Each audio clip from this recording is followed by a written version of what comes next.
Bueno, pues como prometido, hoy con nosotros está el licenciado Ricardo Sagastume. Se me olvidó, Vida Urrera, tu Morales, papá. Vida Urrera, mi papá. Era Vida Urrera, tu papá. Sí, que también que fue magistrado de la Corte Suprema de Justicia, pero hoy tenemos a su hijo Ricardo Sagastume Morales, quien es candidato presidencial por el partido Todos. Y también le acompaña el licenciado Héctor Pérez, que va por el listado nacional, también por el partido Todos. Lo único que me asombra es que no trajeron la corbata del color del partido. Sí, solo eso digo, ¿verdad? Para que no digan que uno no se fija. ¿Qué tenemos? Entonces, bienvenidos, buenos días. Y ustedes serían nuestra cuarta entrevista, tercera a candidatos y uno a una persona que todavía no es candidato de nada de otro partido, pero estamos muy contentos de tenerlos por aquí, de recibirlos y de conocer un poco acerca de sus vidas y del partido, porque todavía no podemos hacer referencia a los planes de gobierno según lo establece la ley. No voy a hacer que reciban uno de esos, que sería un amparo, una nulidad a la inscripción, no a esas que se han echado otros partidos, como la noticia que tuvimos ayer de FCN Nación. Sí. Y empezamos, Ricardo, qué gusto tenerte por acá, y quisiéramos saber un poco acerca del interés de esta proclamación de querer estar participando por el partido Todos. Y en las elecciones de 2019 fuiste candidato vicepresidencial. ¿Y qué te motiva a estar hoy de nuevo en la contienda en el partido Todos? Bueno, muchas gracias por la oportunidad, Juan Francisco, José Carlos, y también a Héctor Pérez, que me acompaña. Buenos días. La verdad es que a lo largo de nuestra vida, yo al día de hoy pues tengo 38 años de ejercicio profesional como abogado, y hemos tenido la oportunidad de incursionar también en el tema empresarial familiar por varios años, y adicionalmente a ello también participamos en el tema gremial del Colegio de Abogados. He participado tanto en el Tribunal de Honor, recién graduado de la universidad. Apenas 2 años después de graduado me involucro en un movimiento en aquella época de rescate del Colegio de Abogados, porque cada cierto tiempo hay grupos que se apoderan de las instituciones, como los colegios profesionales, ha ocurrido en varios lugares, y en el tiempo pues también nos tocó la posibilidad de aprender a ejercer nuestra ciudadanía de manera responsable. Tenemos la facilidad que, siendo abogados, no teníamos que buscar abogados que nos auxiliaran interponiendo gestiones de amparo, inconstitucionalidades, que son temas obligados cuando hay violaciones a derechos individuales o están violando normas constitucionales, como la obligatoriedad del plazo constitucional, que ya ocurrió en la Corte Suprema, ocurrió en el Ministerio Público, en la Contraloría General. Pero encontramos que todo ese esfuerzo y ese trabajo en la vida particular de nosotros no era suficiente para intentar resolver las cosas del país, porque en cualquiera de esos lugares nos teníamos que enfrentar a lo que hoy estamos de este lado, a los políticos. Y porque al final las leyes hay que ir al Congreso, en el Ejecutivo hay que ir a los ministerios dependiendo de los intereses que uno pues defienda como abogado con sus clientes, y por supuesto a las Cortes, que es nuestro día a día. La única manera de intentar hacer la transformación que hemos querido a lo largo de los años es participar en política, y por eso estamos en política hoy, haciendo un esfuerzo, intentando dejar un reencauzamiento de la vida del país, porque detrás de nosotros podríamos casi asegurar que ya viene el cambio generacional, y necesitamos que quede una comunicación y un vínculo entre la experiencia, el conocimiento que solo la vida la da, y la gente joven que hoy se está involucrando en política, y que ojalá hagan las cosas diferente y no sea la política, que es la que queremos nosotros tratar de sacar ya del ruedo, y que hagan la buena política. Ok, gracias Ricardo.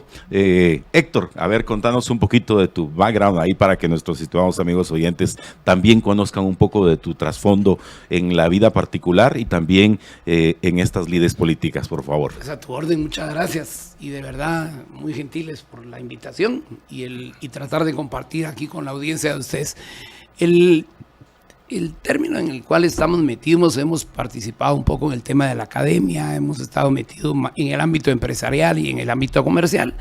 Y por supuesto yo no puedo negar, yo ya participé en el Congreso, estuve en la legislatura del 2004-2008, tuve la oportunidad de haber tenido una bancada sobre mi cargo, luego haber sido secretario de Junta Directiva, vicepresidente un par de veces y haber presidido algunas acciones dentro del Congreso, que en ese entonces, viendo las condiciones en las que estábamos, pero nosotros habíamos llegado bajo el concepto de una alianza partidaria, que en ese entonces era la Gana, decidí pues que ahí era lo que debíamos haber tenido como participación dentro de ello y nos volvimos a dedicar al término de las consultorías y los manejos en acción nacional y por supuesto siempre desde el ámbito empresarial profesional y como bien lo decía Ricardo hoy, dadas las condiciones en las que estamos en el país, tomamos de vuelta la necesidad de volver a participar en el ámbito político. Conozco no solo el país en su total extensión, de norte a sur y de este a oeste, y en la otra pues también contamos con la venia de tener amigos en casi todo el país, y mucho de la motivación para estar dentro de este proyecto fue haber encontrado un proyecto político en el que nos hayan invitado y que se nos hayan abierto las puertas de la manera en la que se hizo, y no es solo tener el bagaje, ni los años, ni la experiencia, ¿verdad? Aquí es tener la disposición y la predisposición de poder venir y encarar un nuevo reto. Creo que estar hoy tratando de participar por volver a asumir un espacio dentro del Congreso de la República va a ser un reto enorme, dadas las condiciones y la coyuntura en la cual estamos viendo la dispersión de actores que van a estar en él y sin poner, calificar o descalificar la condición de cada uno de los que vamos a poder integrar ese nuevo Congreso. Okay, mi pregunta básica y también la de algunos oyentes, Ricardo, es ¿por qué con todos? ¿Pertenecen al partido todos o fuiste invitado para unirte a este movimiento? Muy buena pregunta. Yo fui invitado en la campaña anterior a participar como candidato vicepresidencial. No conocía a nadie en el partido. Para mí fue un gusto y un honor que me invitaran a participar un grupo de personas a quienes no conocía personalmente, y así me involucré con el partido. Tuve la oportunidad de nuevamente recorrer el país en aquel momento. Terminó el proceso electoral, fue una buena experiencia incursionar de nuevo en ese tema. Y luego, pues en esta oportunidad, ya en época de pandemia, el partido me vuelve a invitar a participar y acepté por varias razones. ¿Sí? La primera, porque yo ya había participado con ese partido político, y si queremos hablar de institucionalidad y recuperar la confianza y la credibilidad, pues realmente no podemos estar brincando de partido en partido, porque eso le quita seriedad a cualquier propuesta. Segundo lugar, nos permitieron hacer una reestructuración del partido casi un 90%.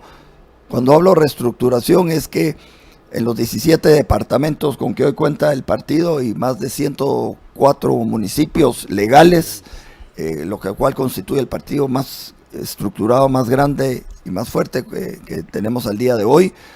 La verdad es que logramos hacer una reestructuración en casi todas las jurisdicciones donde hay gente nueva, gente joven especialmente.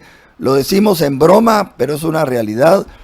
Cuando vamos con Héctor y nuestro candidato vicepresidencial, que somos tal vez los más grandes del grupo, dividido entre tres, pues resulta que tenemos en promedio la edad de la mayoría de la gente que forma parte del partido. Y lo decimos en broma porque, salvo alguna otra persona que tendrá 48 o 49 años, el resto son jóvenes de 44 años para abajo que precisamente tienen las edades de nuestros hijos. Así que eso nos permitió aceptar la participación, involucrarnos. Hoy por hoy podemos decir que en nuestras asambleas que ha habido a lo largo y ancho del país, la gente participa porque se siente identificada, no son gente acarreada que van a solo levantar la mano, sino en cada jurisdicción, en cada departamento y en cada municipio, cada uno es, por decirlo así, el propietario o el dueño de la ficha en su comunidad, con lo cual se les da autonomía, se les da la libertad de poder organizarse. Qué mejor que ellos mismos, que conocen sus propias necesidades, y no imponerles desde la metrópoli, desde la ciudad capital, una línea de pensamiento. Creo que es una forma que nos ha permitido hacer un trabajo integral e involucrarnos en ese proceso de transformación, crear una institucionalidad, y sí pretenderíamos que el partido pues les vaya quedando a la gente joven que está participando, profesionales, están estudiando sus maestrías, otros ya van estudiando doctorados, se están formando en el tema político, y que deseamos que ojalá sigan la carrera política desde lo académico y en la práctica, porque creo que hoy por hoy, pues la mayoría, con algunas excepciones, no son políticos profesionales, que es lo que haría que seamos un país desarrollado también en ese tema, no solo en lo económico. Necesitamos políticos verdaderamente de carrera, intelectualmente preparados, y que lo hagan simple y sencillamente porque es una nueva actividad y una nueva profesionalidad que no tenemos todavía en Guatemala. Ricardo, cuando estamos hablando acerca de esa renovación del partido Todos, una de las preguntas básicas es si los diputados, el bloque ahorita de Todos tiene 6 diputados, y si estos 6 diputados están corriendo todos para la reelección, y cómo hay esa mezcla que tú hablas acerca de esa renovación. O sea, ¿dónde se nota la renovación? ¿Dónde pueden ver nuestros ciudadanos, nuestros oyentes, la diferencia en esa renovación del partido Todos? Exacto. Miren, todo cambio, toda transformación lleva procesos. Como les repito, nosotros fuimos invitados a participar en una estructura y nos dieron la libertad de poder empezar un proceso de transformación. Y hablo de proceso porque esto lleva tiempo. Apenas tenemos 2 años de habernos involucrado en este proceso de transformación, y no podemos negar los liderazgos que el partido tiene desde su fundación. Hay muchas personas que son fundadores del partido, algunos ya no están, otros son gente verdaderamente operativa que han ido escalando posiciones, y les llegará su tiempo de madurez para poder participar abiertamente. Algunos de los candidatos a diputados que fueron electos en el proceso anterior ya no van a participar por varias razones. Algunas son razones públicas, simple y sencillamente ya no van a participar, y poco a poco creo que el partido tendrá que ir dando esas muestras de proceso de transformación y de cambio. Los errores que se pudieran haber cometido por participantes son errores que igual todos hemos cometido cuando somos jóvenes, entusiastas, con mucha enjundia, y cuando pues en alguna medida se necesita alguna dirección. Creo que esa es una tarea que nosotros tenemos para ir haciendo ese reencauzamiento. Algunos en la vida tuvimos la oportunidad de tener una dirección, alguien que nos dijera, nos jalara las orejas, nos llamara la atención, sin quitarnos pues el interés de involucrarnos y participar. Pero creo que hoy tenemos ese compromiso, esa tarea también de poco a poco ir logrando esa transformación. Nosotros somos temporales en este proceso, como lo es cualquier persona, pero si dejamos establecido el proceso de la institucionalidad, el cambio en este partido político va a venir del interior de la República hacia afuera. Interesante. Una consulta, yo recuerdo haber visto en algunas de sus publicaciones a Gustavo Alejos, luego vi a Gustavo Alejos en otras actividades del partido Creo. Mi inquietud es si se quedó con ustedes Gustavo Alejos o se quedó en Creo. No, perdón, Roberto. Es Roberto Alejos. Roberto, sí, Roberto, perdón, se me equivocan los hermanos. Roberto, en lo que yo entiendo de la historia, que es lo que le hemos leído, Roberto es uno de los fundadores del partido en su momento, con varias otras personas que lo formaron, y al igual que varios de esas otras personas, Roberto no forma parte del partido, entiendo yo, desde el año 2015. Creo que es la última vez en que Roberto se involucró. Desconocemos las razones por las cuales él ya no forma parte del partido. Personalmente, pues hay una amistad con Roberto desde hace muchos años, y pues para mí, pues aparte de ser un amigo, es alguien que formó parte de la estructura, y al día de hoy, pues él tiene Él tiene sus columnas, escribe y mantenemos una buena comunicación como buenos amigos que hemos sido desde jóvenes. Ok, vamos a hacer un encuentro muy rápido con nuestros amigos del patrocinio. Estamos platicando hoy con Ricardo Sagastume y con Héctor Pérez. Ellos son de todos. Veo muy animado ahí el chat. Estamos haciendo lo posible también para atenderles a ustedes. Vamos en la segunda parte vamos a platicar acerca del diagnóstico de país. Creo que es importante que cada uno de ellos nos explique cómo ven al país y el proceso en el cual podríamos rescatarlo. Ya vamos a regresar en breve.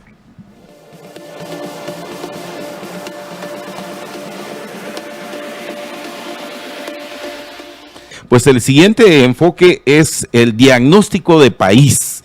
Queremos saber cómo ustedes perciben los recientes años de la gobernanza, la administración, la ejecución de proyectos y, según la visión de ustedes, ¿por dónde va Guatemala?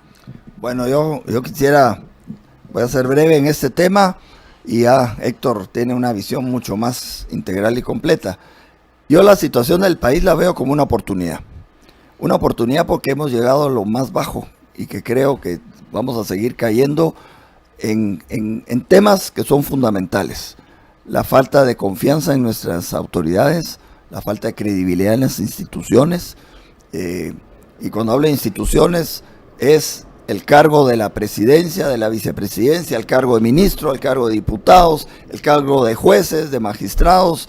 Es decir, la institucionalidad del país ha sufrido mucho a lo largo de los años y eso lo vemos como una gran oportunidad si queremos empezar ese proceso de rescate y de transformación del país. No hablamos de cambio. El cambio a secas es hoy me cambio zapatos y me pongo un nuevo par de zapatos. La transformación es un proceso constante. A eso se debía también parte de la respuesta a la pregunta anterior. La transformación se va logrando en el camino, con el tiempo, y nuestra tarea hoy es tratar de mandar el mensaje. Participar en política no tiene nada de malo. Lo malo es cuando empezamos a que nuestros valores o los principios realmente empiecen a dejarse por un lado y empezamos a actuar básicamente como lo ha ocurrido en los últimos años. Y yo no quisiera ser tan pesimista como desde que la Constitución surgió en el año 85. Realmente hemos venido en una decadencia total porque los que eran políticos profesionales, si pudiéramos decir que la democracia cristiana era un partido político que se formó, fueron capacitados, era una entidad internacional en aquel momento con mucha fuerza.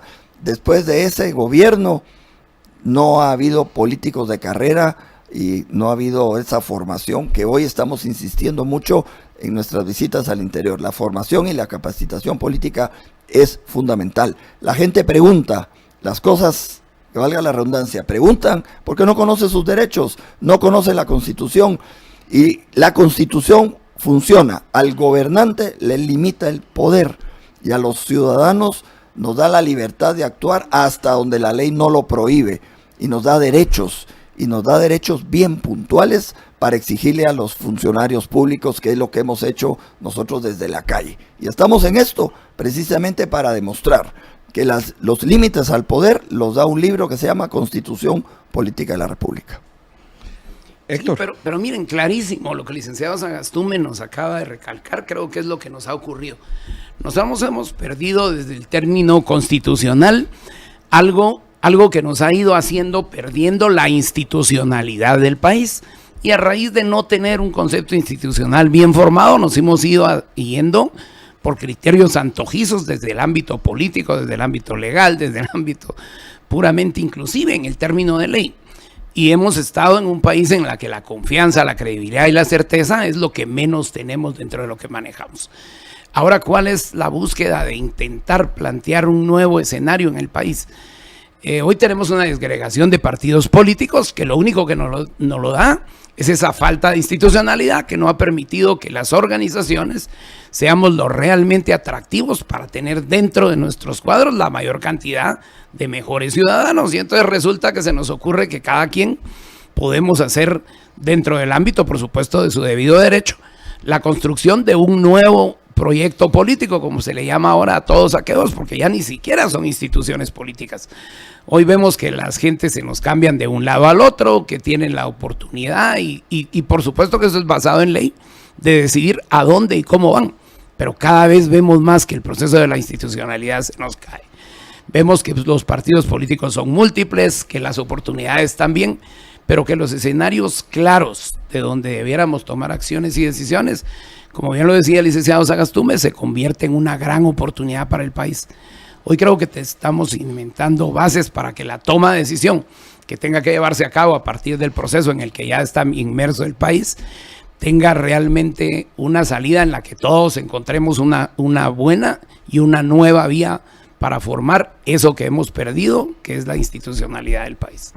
Y solo quisiera, agregar, el otro elemento es motivar a la gente a que perdamos Miedo. no solo el miedo, como dice Héctor, sino la comodidad que nosotros tenemos de estar en los chats. La gente en los chats son supermanes, son superhéroes, son gente valiente. O sea, en los chats todos decimos y expresamos nuestras emociones, nuestras frustraciones, pero cuando invitamos a la gente a participar, siempre dicen que no. Mira, contá conmigo, pero voy a estar de viaje, contá conmigo, pero tengo que llevar... Es decir, siempre tenemos una excusa para no participar, pero después nos volcamos en las redes sociales a mostrar nuestras frustraciones. Yo en algún momento también formé parte de ese proceso muy rico y muy cómodo, cuestionar y criticar a los funcionarios públicos. Y solo la invitación es que al monstruo es un estado corrompido, un estado en franca decadencia, solo se le combate ya estando adentro. Por eso nos metimos. No es tarea fácil, por supuesto que no es tarea fácil. Estar aquí es recibir insultos, agresiones, cuestionamientos, dejar de tener una vida privada, pero si verdaderamente estamos seguros que hay que hacer el cambio en el país, solo desde adentro se combate al monstruo con los costos que eso representa. Pero a estas alturas de nuestra vida, donde podemos estar cómodos, tranquilos con nuestros hijos, nuestros nietos, estamos a ese nivel de la vida, creemos que hay una necesidad de hacer ese pequeño paso y romper el esquema de decir, lo intenté y dejamos por lo menos alguna semillita. La semillita es en la gente que viene detrás de nosotros, a esos jóvenes que quieren un futuro diferente. Hay que participar y hay que involucrarse. Y Ricardo, se puede hablar mucho acerca del problema, se puede hablar mucho acerca de la corrupción, de la falta de institucionalidad, de lo que nos ha pasado, y podemos estar de acuerdo. Lo que a veces no estamos de acuerdo es en el cómo, o sea, ¿cuál es la ideología del partido Todos para combatir estos asuntos? Porque eso es importante, o sea, ya no es solamente de personas que tengan honradez, que ojalá pues hubiese bastantes, como dijo aquel hombre que salió con la linterna a plena luz del día, que estaba buscando al hombre honrado, ¿verdad? O sea, al final, sí, o sea, ¿cuál es la ideología? Porque, o sea, una ideología puede ayudar, y ayuda, porque así es, a que haya menos corrupción. O sea, mientras más cosas pasen por el Estado, más corrupción va a haber. Mientras más trámites, gestiones tienen que pasar por el Estado. ¿Cuál es la ideología del partido Todos? Bueno, gracias por la oportunidad. Miren, con tener ideología no se elimina la corrupción. La corrupción realmente se va a eliminar cuando las personas empiecen a respetar la ley, para empezar, y respetar un tema fundamental. Guatemala es un país muy religioso, sean cristianos evangélicos, cristianos católicos o cualquier otra religión, que eso es una gran fortaleza que tiene la población guatemalteca. El partido político tiene el fundamento, el pensamiento ideológico es humanismo cristiano, es una corriente filosófica que básicamente tiene a la persona como centro, el eje de su enfoque, una persona, algunos le llaman el personalismo, pero es una persona que funciona dentro de una comunidad en donde hay solidaridad, hay fraternidad, pero hay compromisos fundamentales. Lógicamente esa corriente filosófica, pues la Iglesia Católica maneja el humanismo cristiano, donde el amor es uno de los elementos fundamentales, pero hay otros elementos, la verdad, la dignidad humana, la igualdad ante la ley y cuando hablamos de ideología, les quiero contar que es lo que hablaba con mis alumnos a lo largo de los años, que a pesar de que yo daba derecho notarial en el último año, notarial 1, 2, 3 y jurisdicción voluntaria, todo lo que tiene que ver, siempre hacíamos un refrescamiento del tema constitucional. Y a pesar de estar avanzados en el 5º año, a los estudiantes no les explicaban el origen de la Constitución y cuáles eran sus fundamentos ideológicos y filosóficos. Y se les explicaba que la Constitución, cuando nace en la Asamblea Nacional Constituyente del año 1985, los partidos políticos en aquel momento dominantes era el Movimiento de Liberación Nacional, la UCN de Jorge Carpio Nicol y la Democracia Cristiana. Ellos se alternaron la presidencia de la Asamblea Nacional Constituyente, y el enfoque que tiene nuestra Constitución al día de hoy es humanismo cristiano. Hay libros explicados artículo por artículo de cuáles son esos fundamentos y esos postulados, y lo resumimos porque eso es lo que tenemos que tener muy en claro. La vida a partir de la concepción está en la Constitución. Igualdad ante la ley está en la Constitución. La dignidad humana está en la Constitución. La libertad, están los distintos tipos de libertad, está en la Constitución. Y la propiedad privada está en la Constitución. Y el Estado solo interviene en donde la actividad individual o privada tiene algunas limitaciones y algunos problemas. El Estado no puede ser empresario, el Estado no puede explotar recursos públicos realmente porque es un mal administrador, y parte de la corrupción ha sido esa, cuando los funcionarios públicos se meten a hacer negocios. Que los hacen ahora, sí los hacen, pero realmente el Estado no es el dueño. Y ahí tenemos que desde que en el año 96 se moderniza el Estado. Hay un primer proceso de modernización. Hoy tiene que modernizarse. Las nuevas tendencias mundiales hay que incorporarlas a la legislación, pero cuando ocurre eso, ya muchos de los jóvenes hoy no saben lo que era no tener líneas telefónicas. Muchos de los jóvenes no saben lo que era tener apagones por 3, 4, 5, hasta 7 horas diarias. Teníamos apagones en Guatemala. No saben lo que es tener la posibilidad de tener comunicación como hoy lo tenemos con los teléfonos celulares, y la pandemia nos permitió explotar aún más la tecnología, y tenemos hoy Zoom, Meet y cualquier otro tipo de reunión sin salir de nuestras casas. Eso realmente es lo que incorpora la Constitución Política de Guatemala. Eso es donde empata el partido político todos con su forma de pensar, sus fundamentos filosóficos, y eso es lo que instruimos en nuestros talleres de capacitación y formación política. Ricardo y Héctor, esta pregunta se la hacemos a todos y es muy importante, pero hoy especialmente el chat está muy activo preguntando esto. ¿De qué viven ustedes y de qué va a financiarse el partido para la campaña política? Y si quieren empezamos con Héctor y después con Ricardo. A ver, pues muy bien, yo no tengo ningún resquemor en decirlo. Toda mi vida he sido empresario, comerciante, sigo viviendo de eso. Tuve la oportunidad de haber estado en el Congreso, nunca dejé mis negocios y sigo siendo una persona que se mantiene a través de eso. Me dedico mucho al tema de consultoría. Igual lo trabajo de esa manera. De mis clientes, pudiera decirle, la mayoría son empresas bastante grandes y serias en el país. O sea que con ese tema tenemos cero problema. ¿Y cómo nos financiamos? Las campañas de nosotros son las más austeras. Nos movilizamos alrededor del país casi en su esencia al 100% en nuestros vehículos. No usamos ningún otro que no sea el que tenemos. Y el resto ha pertenecido a la organización en la que estamos montados. Pero en lo particular y en lo personal, a eso es a lo que nos dedicamos. Okay. Bueno, repitiendo, al día de hoy, este año cumplo 39 años de ser abogado y notario continuos. Vengo de familia de abogados desde mi bisabuelo. Hemos sido abogados por generaciones.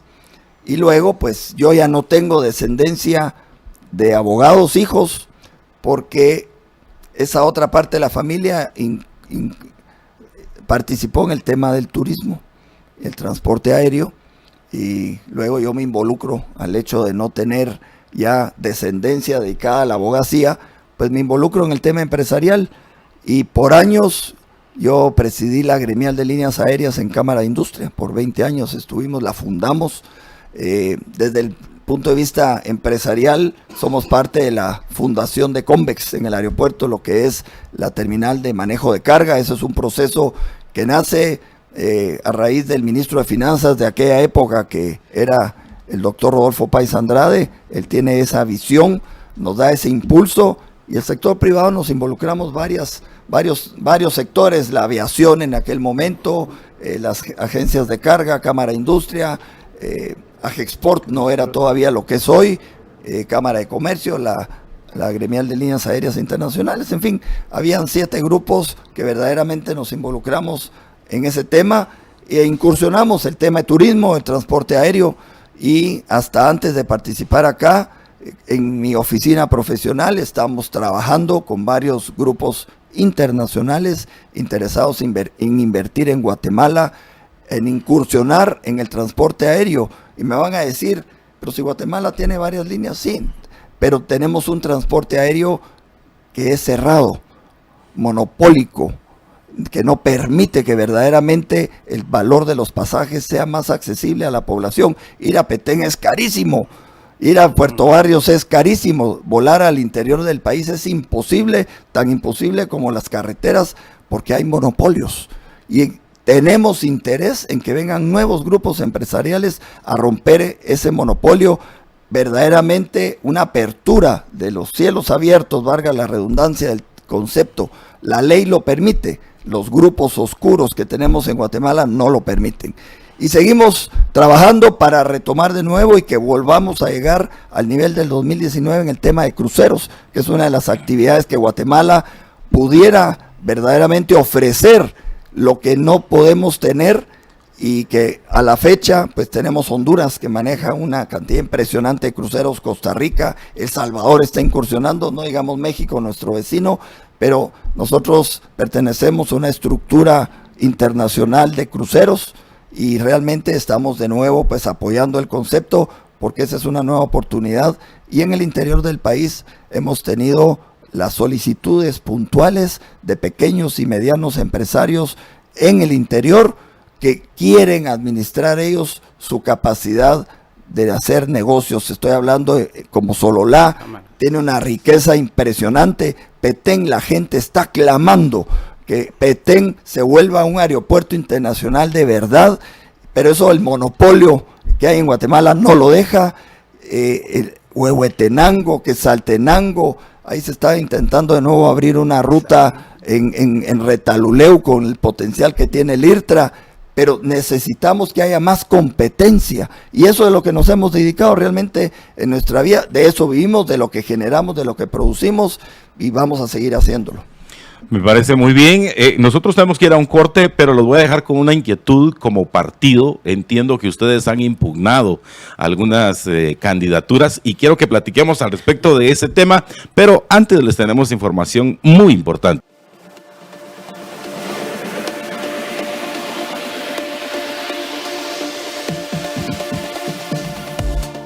Bueno, mire, parte de este rollo electoral que nos preocupa a todos los guatemaltecos y que de una u otra manera estamos inmersos en él, es el tema de impugnar la candidatura de alguien por presuntos actos que riñen con la ley. Y es precisamente ese pleno de magistrados quien decide si es al lugar o no, como le acaba de resultar al candidato Roberto Arzú y su vicepresidenciable, bajo el argumento que ha estado cometiendo el ilícito de anticipar la salida en este proceso electoral. Y en este momento su estatus es que le revocaron su participación para las actuales elecciones. Hay procesos que también han abierto otros candidatos y precisamente el partido Todos ha abierto también este proceso y me gustaría que ahondemos en eso, por favor, Ricardo y Héctor, en esta mañana. Bueno, miren, no me voy a meter a hablar de temas, cosas concretas, porque si algo nos enseñaron es a no litigar en los medios. Eso ya se rompió también. Hoy todo el mundo litiga por los medios y al final de cuentas, pues, como dicen por ahí, la ley nos hace los mandados y eso no es correcto, ¿verdad? Yo lo que quiero comentar es que es por principio cuando debe uno oponerse, cuando hay violaciones a normas imperativas o prohibitivas expresas. Es un término que yo estoy utilizando porque eso lo dice la ley, así lo dice la ley. Y cuando uno comete algo contra una norma imperativa, expresa, y hace lo contrario, es lo que se llama fraude de ley. Y eso lo aprende un estudiante de tercer grado de la carrera de Derecho, es lo que se enseña en los principios generales del derecho, pero obviamente somos casi 38,000 abogados y la verdad es que o no se los enseñaron o simple y sencillamente salieron a la calle a aprender cómo violar la ley. Por principio deben hacerse cierto tipo de oposiciones. La Constitución política establece ciertas limitaciones a participar para candidatos a presidencia, vicepresidencia, diputados, alcaldes, etcétera, ministros. Hay plazos para renunciar y poder participar, prohibiciones, no ser contratistas del Estado. Hay un montón de normas que la Constitución establece que deben respetarse. ¿Quién la debe respetar? Primero uno, no postularse para algo que uno sabe que tiene una limitación, una prohibición. No es lo mismo limitación que prohibición, son cosas diferentes. La limitación puede subsanarse en el tiempo, ser contratista y dejar de serlo por determinado periodo. La prohibición es una limitación absoluta para poder participar. Y digo por principio, yo lo puedo mostrar, tengo muchísimos años de estarnos oponiendo a través de acciones de amparo, ejerciendo ciudadanía activa a los temas cuando las autoridades han violado la Constitución o la ley. Lo hicimos contra el gobierno corrupto del FRG, en donde en ese momento pues, el general Ríos Montt, violando la Constitución, le torcieron a la Corte de Constitucionalidad y ahí vimos lo que es frustrante, verdaderamente darse cuenta que participan cuando hay una prohibición expresa. Años después expulsan del ordenamiento jurídico esa resolución, lo cual venía a confirmar que siempre fue un acto contrario a la ley. Nosotros impugnamos al presidente Portillo, por eso fue que tuvo que salir huyendo, porque nosotros presentamos la inconstitucionalidad con mi padre, que ya falleció, pero en ese momento era uno de los que firmamos ese memorial para cuestionar que no podían participar en el Parlacén, llevándose la inmunidad que solamente se le da al ejercicio de la presidencia. Ganamos en la inconstitucionalidad y el presidente Portillo tuvo que irse huyendo de Guatemala, otra vez, ¿verdad? Huyendo, y luego el vicepresidente, pues que ya falleció, Paco Reyes, pues sí, cayó en prisión, él no le dio tiempo de irse, y ya fallecieron, no vamos a hablar del tema. Por principio deben hacerse algunos temas. Ahora, hoy tienen unos 3, 4 días que empiezan a hablar algunos amigos en los medios de comunicación, en sus columnas, la judicialización de la política. Y yo hoy hago responsables de la judicialización de la política al Tribunal Supremo Electoral. El Tribunal Supremo Electoral hoy es de los peores que hemos tenido por flojedad, por falta de criterio, por falta de hacer cumplir la Constitución. El Tribunal Supremo Electoral ha preferido utilizar conceptos de organismos internacionales sobre temas de derechos humanos, que no vamos a decir que los derechos humanos no importan, pero en Guatemala el tema de los derechos humanos no están, lo diga la Comisión Interamericana de Derechos Humanos, la Corte Internacional de Derechos Humanos, no están por encima de la Constitución. Y estos son algunos de los argumentos que está usando el Tribunal Supremo Electoral para abrirle las puertas a todo el mundo a participar, y lo que están mandando es: vayan a las cortes a arreglar sus problemas. Vaya Tribunal Supremo Electoral, qué falta de responsabilidad y qué falta de compromiso tiene con Guatemala, porque la judicialización de la política hoy es problema del actual Tribunal Supremo Electoral. Lo digo de cara, porque si nos metimos a la política, como lo dije al principio, es para combatir al monstruo desde adentro. Y me han dicho: pero si ustedes van a ser candidatos y los va a fregar, perdón por la expresión, el Tribunal Supremo Electoral. Señores, lo hemos hecho toda la vida.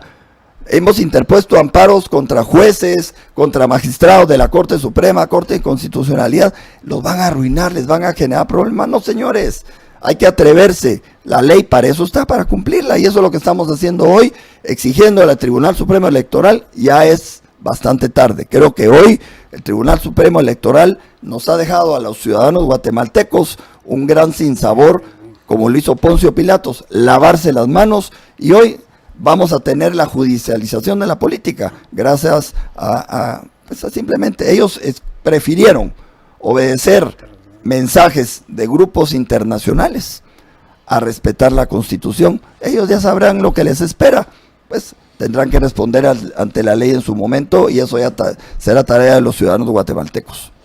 Héctor, tenemos una inquietud importante. En el Congreso de la República, como dijimos anteriormente, hay ahorita una bancada de todos. Y hay un par de temas ahí que se están discutiendo que son importantes y que reflejan y reflejarían el pensamiento de todos.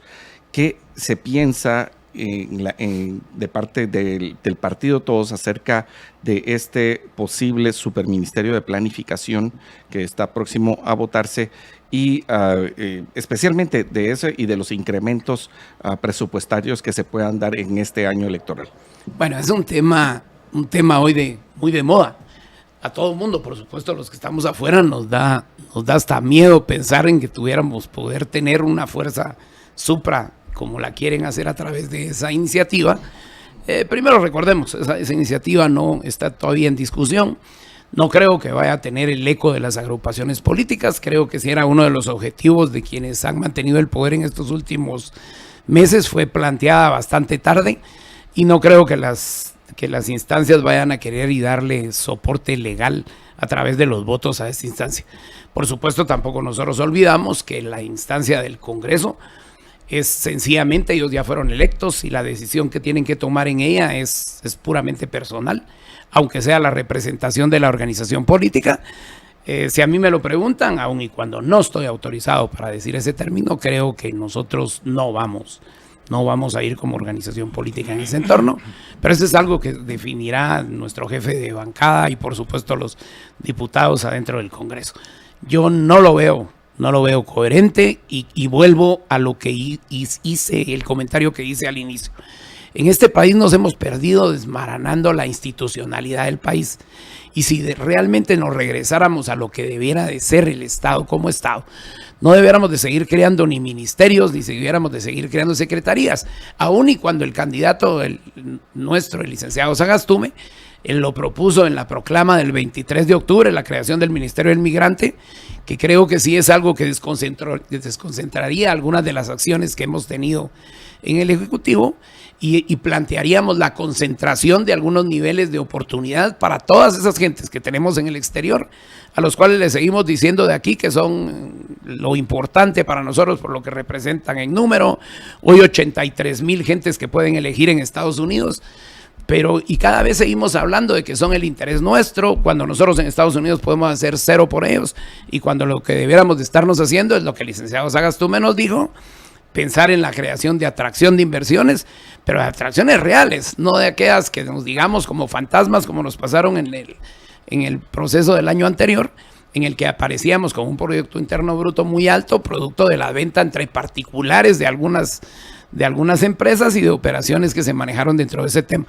Pero en el planteamiento y de tu pregunta, en la respuesta a tu pregunta, creo que los diputados de la bancada del partido van a actuar de manera coherente, es un término personal, y creo que ellos van a ser quienes influyan dentro de eso, es decir, estamos constituidos casi como la tercera fuerza dentro del Congreso. Dentro de los que fueron electos por el partido son 6, pero hoy contamos con 12 votos dentro del Pleno. Y por supuesto que muy importante el nivel de participación. Ok. Una pregunta. ¿Han considerado ustedes la posibilidad de impugnar alguna otra candidatura o solo están enfocados en contra de este vicepresidenciable? ¿Han considerado eso pensando pues en el sentido de si van a ser rigurosos con la ley, el 186 pareciera que también es freno para algunas otras candidaturas, Ricardo? Bueno, la verdad es que yo quisiera decir, en primer lugar, tenemos que ser muy puntuales y muy claros. Ninguna impugnación debe ser tomada en lo personal. Realmente es simple y sencillamente cuando se están discutiendo temas por principio. Entonces, el tema aquí, para empezar, no es un tema personal. Esta pregunta nos la han hecho en otras oportunidades en estos últimos días, y yo quiero ser muy claro hoy. Realmente la impugnación que se hizo en su oportunidad, se hizo sencillamente la licenciada Sandra Torres. Yo sigo siendo educado al referirme a ella, Lamento mucho a veces la forma en que se refieren a uno, pero yo sigo siendo respetuoso con ella. Ella no tiene ningún problema. Ella no tiene ningún impedimento. El partido tiene la posibilidad de celebrar una nueva asamblea y hacer una nueva propuesta. Yo lo que más bien creo es que ella fue sorprendida en su buena fe. Quisiera darle el beneficio de la duda, porque una persona que niega ser pastor evangélico o ministro de culto, imagínense ustedes que yo negara a ser abogado a estas alturas de la vida, negarse a uno mismo, manda un muy mal mensaje. Pero eso es un problema personal de la persona, que él es el que está incumpliendo esa cuestión. Adicionalmente a eso, el Tribunal Supremo Electoral recopiló información ellos mismos, documental, del Ministerio de Gobernación, donde el señor candidato expresó ante notario que él es pastor evangélico. Y todavía celebran una asamblea el 18 de diciembre, y estoy dando los datos. Esa asamblea tiene vicios de falsedad, y si los abogados no se lo han dicho al señor candidato vicepresidencial, creo que él está metido en un gran problema. El primero es negar que es pastor evangélico. Yo creo que eso a su feligresía le estarán quemando realmente en el interior, porque no puede ser que alguien al que yo sigo, al que yo respeto, esté negando lo que es. Y segundo, el tema legal en que está metido, si no se lo han dicho, yo como ciudadano guatemalteca le digo, está en serios problemas, porque esa asamblea, incluso el Tribunal Supremo Electoral, que son abogados, tienen doctorados, tienen maestría, y no pudieron darse cuenta que una asamblea totalitaria, donde dice el acta, puesto ahí mismo, está integrada por la mayoría de la totalidad. O sea, una asamblea totalitaria solamente puede reunirse cuando están todos, el 100%, no la mayoría. Eso lo dice el acta. Y las actas las firma solamente una persona que es firme y legible, que entiendo que es el requirente. Generalmente esa forma de redacción firman el presidente de la asamblea y el secretario. Ahí solo hay una firma. Imagínense ustedes el problema en que se está metiendo esa persona. Así que nosotros estamos impugnando el que consideramos oportuno. Hay otras impugnaciones que realizaron otros grupos políticos, así que no es nuestro interés meternos en un pleito legal. Este es un tema específicamente porque esta persona, no por la señora licenciada Sandra Torres, sino por él está violando la Constitución. Bueno, tenemos que irnos, pero este es el primer encuentro que tenemos en esta primera ronda para conocer a los candidatos, para saber más de ellos como personas, pero les invitamos a ustedes a que sigan en nuestra sintonía, porque más adelante tendremos la oportunidad para platicar ya acerca de sus propuestas cuando la ley nos lo permita. Ha sido un verdadero gusto. Muchas gracias, Héctor, Ricardo, y nosotros, José Carlos y su servidor Juan Francisco Rodríguez, les deseamos a todos ustedes la mejor de las mañanas. Gracias por su sintonía. Con su amable permiso.